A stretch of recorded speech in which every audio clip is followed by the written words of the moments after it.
My dear student, आज हम electrostatic के एक न्यूमेरिकल सॉल्व करने जा रहे हैं। न्यूमेरिकल में है 8 × 10⁻14 मीटर की दूरी पर स्थित एक प्रोटॉन एवं एक इलेक्ट्रॉन के बीच स्थिर विद्युत आकर्षण बल की गणना कीजिए। यहाँ पे साफ साफ कह रहा है क्वेश्चन में, एक इलेक्ट्रॉन है और एक प्रोटॉन है और दोनों के बीच हमें आकर्षण बल की गणना करना है। चूँकि इलेक्ट्रॉन पे आवेश हमारा नेगेटिव रहता है और प्रोटॉन पे हमेशा पॉजिटिव आवेश होता है। दोनों डिफरेंट आवेश होने के कारण आकर्षण बल होगा, इसलिए हमें आकर्षण बल का यहाँ गणना करना है। हमें दिया है R = 8 × 10⁻14 मीटर। डिस्टेंस दिया है, Q1 दे दिया है 1.6 × 10⁻19 कूलम।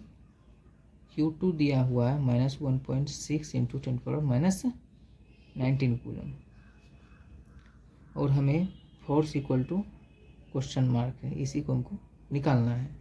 यानी एक आवेश जो है, मान लेते हैं Q1 =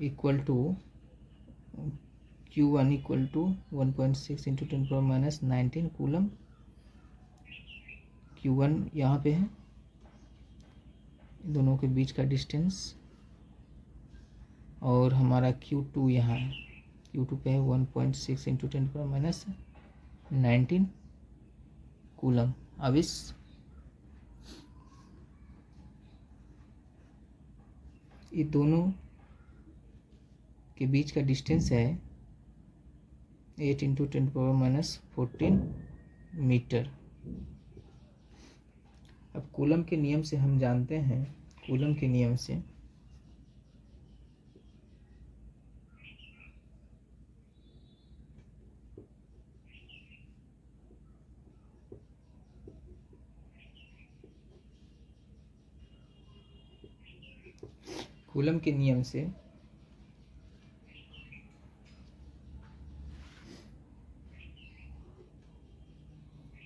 F = 1/4πε0 Q1 Q2/r²।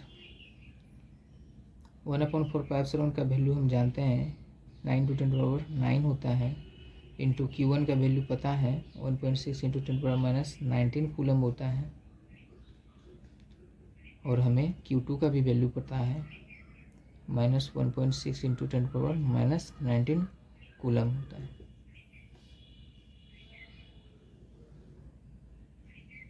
R² का वैल्यू भी दिया हुआ है क्वेश्चन में।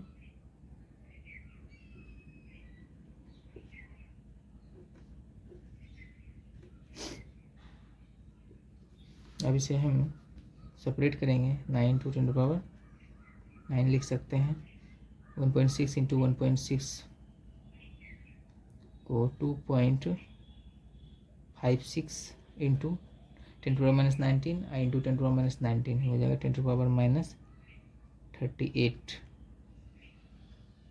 कूलम नहीं लिखना, कोई ज़रूरी नहीं है।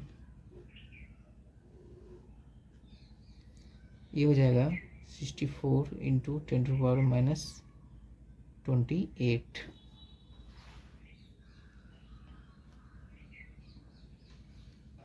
नाइन इंटू साइन बाहर ही ले आते हैं, 2.56 × 10⁻38 10⁻9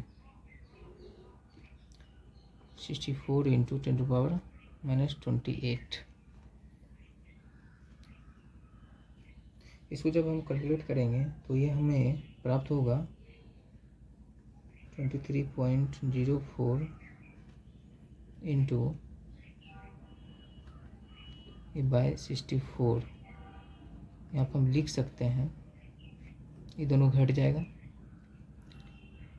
10⁻29 / 10⁻28।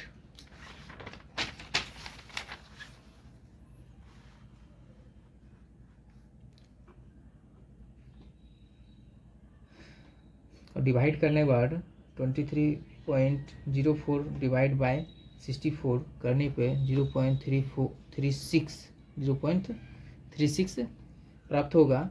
इंटू जब हम -28 को ऊपर ले जाएंगे तो यह प्लस में हो जाएगा और ये माइनस रह जाएगा पावर, तो 10 टू पावर -1। जब ये पॉइंट को हम शिफ्ट करेंगे राइट हैंड साइड की तरफ 3.6 इंटू 10 टू पावर -1 नहीं 2 हो जाएगा, -2। चूँकि हम फोर्स कैलकुलेट कर रहे हैं इलेक्ट्रोस्टैटिक फोर्स, तो साइन भी होगा यहाँ पे, साइन मेरा छूट गया था यहाँ